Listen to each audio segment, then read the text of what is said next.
खुशबू रानी आप सब कैसे हैं कमेंट करके बताइएगा। और हमारी पुष्पा भाभी से बहुत दिनों के बाद मुलाकात हो रही है, शायद पहली बार मुलाकात हो रही है। पहली बार हो रही है। और तो दोस्तों आज हम मिल गए, लग नहीं रहा है, यही सोच रहे हैं कि छू के देख रहे हैं कि हाँ सही में मिल गए हैं। कुछ लोग गाल भी टच करते हैं गाल भी टच करते हैं और बाल भी टच करते हैं। लेकिन अब सावधान महिला इनकी बीवी भी आ गई है।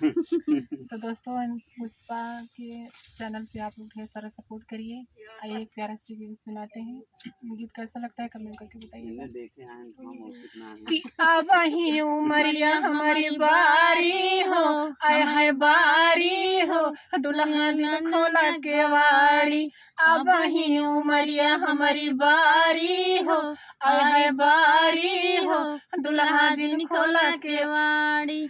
अब ही उमरिया हमारी काकरी के बतिया, काकरी के बतिया हो, काकरी के बतिया। छुआला पे लागे हथियारी हो, हथियारी हो, दुल्हा जिन खोला के वाड़ी। अब ही उमरिया हमारी बारी हो, आय बारी हो, दुल्हा जिन खोला के वाड़ी। अब ही उमरिया हमारी नेनुआ के बतिया, नेनुआ के बतिया हो, नेनुआ के बतिया।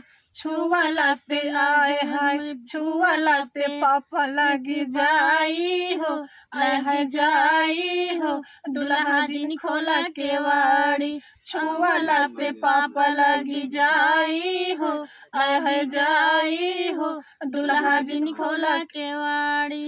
अब ही उमरिया हमारी बारी हो, आय है बारी हो, दुल्हा जिन खोला के वाड़ी। तो दोस्तों आप सबका गीत कैसा लगा कमेंट करके बताइएगा।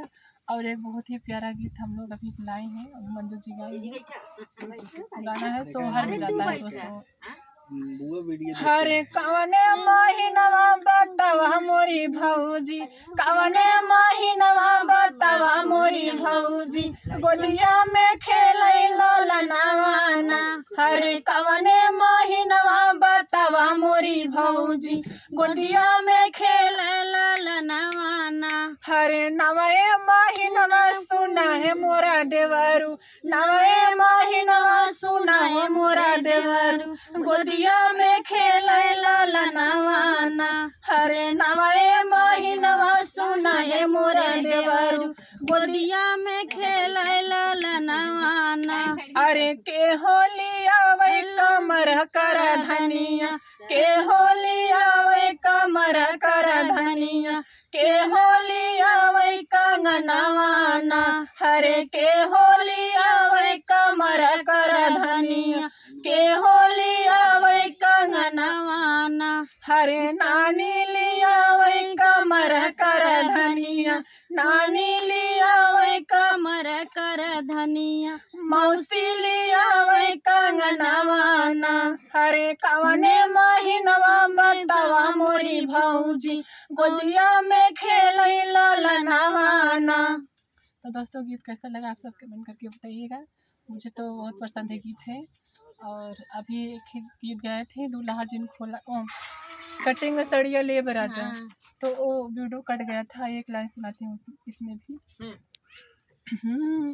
हरे कटिंग सड़िया ले बराजा जाना की नाही, कटिंग सड़िया ले बराजा जाना की नाही। जाऊ तू हिरनिया कटिंग सड़िया लेबू, जाऊ तू हिरनिया कटिंग सड़िया लेबू, विदेश चला जबरनिया जाना की नाही, विदेश चली जबरनिया जाना की नाही। हरे जाऊ तू हिरनिया विदेश चली जाई, हरे जाऊ तू ही राजा विदेश चला जाइबा, जाऊ तू ही राजा विदेश चला जाइबा। लेटर लिखी भेजब राजा जाना की नाही, लेटर लिखी भेजब राजा जानियो की नाही। कटिंग सड़िया ले बराजा जाना की नाही, कटिंग सड़िया ले बराजा जाना की नाही। हरे जाऊ तू हिरनिया लेटर लिखी भेजबू,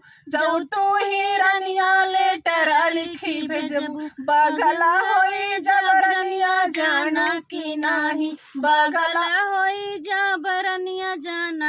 नाही। हरे जाऊ तो ही राजा बगला होई जइबा, जाऊ तो ही राजा बगला होई जइबा, जहरा खाई मरब राजा जाना की नाही, जहरा खाई मरब राजा जाना की नाही। हरे जाऊ तो ही रनिया जहरा खाई मरबू, जाऊ तो ही रनिया जहरा खाई मरबू, दूसरा लई अब रनिया जानू की नाही, दूसरा ले आई बरनिया जानू की नाही। हरे जाऊ तो ही राजा दूसरा लई आऊबा, जाऊ तो ही राजा दूसरा लई आऊबा, सावती बनी सताई बराजा जानो की नाही, सावती बनी सताई बराजा जानू की नाही। हरे जाऊ तो ही रनिया सावती बनी सटाईबू, जाऊ तो ही रनिया सावती बनी सटाईबू, गाया बैठा रनिया जानू की नाही, गाया बैठा रनिया जानू की नाही। हरे जाऊ तो ही राजा गाया बैठौबा, जाऊ तो ही राजा गाया बैठौबा, आकाश धैले रजऊ जाना की नाही, आकाश धैले रजऊ जाना की नहीं। तो दोस्तों एक कलयुग है, जब आकाश धैले राजा जाना की नहीं तो कहाँ से ओछा वेद क्यों न पकड़ पाई बैठा अभी तो मेरा रुन की जीत बाटे।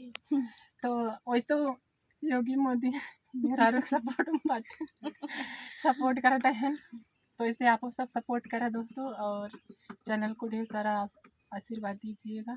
और बहुत अच्छा अच्छा गीत अभी जानते हैं और गाते भी हैं हम लोग, और हो सकेगा भी शॉर्ट वीडियो भी बनाएंगे और वीडियो किसी पे एंड करेंगे, फिर मिलेंगे दूसरे वीडियो के साथ।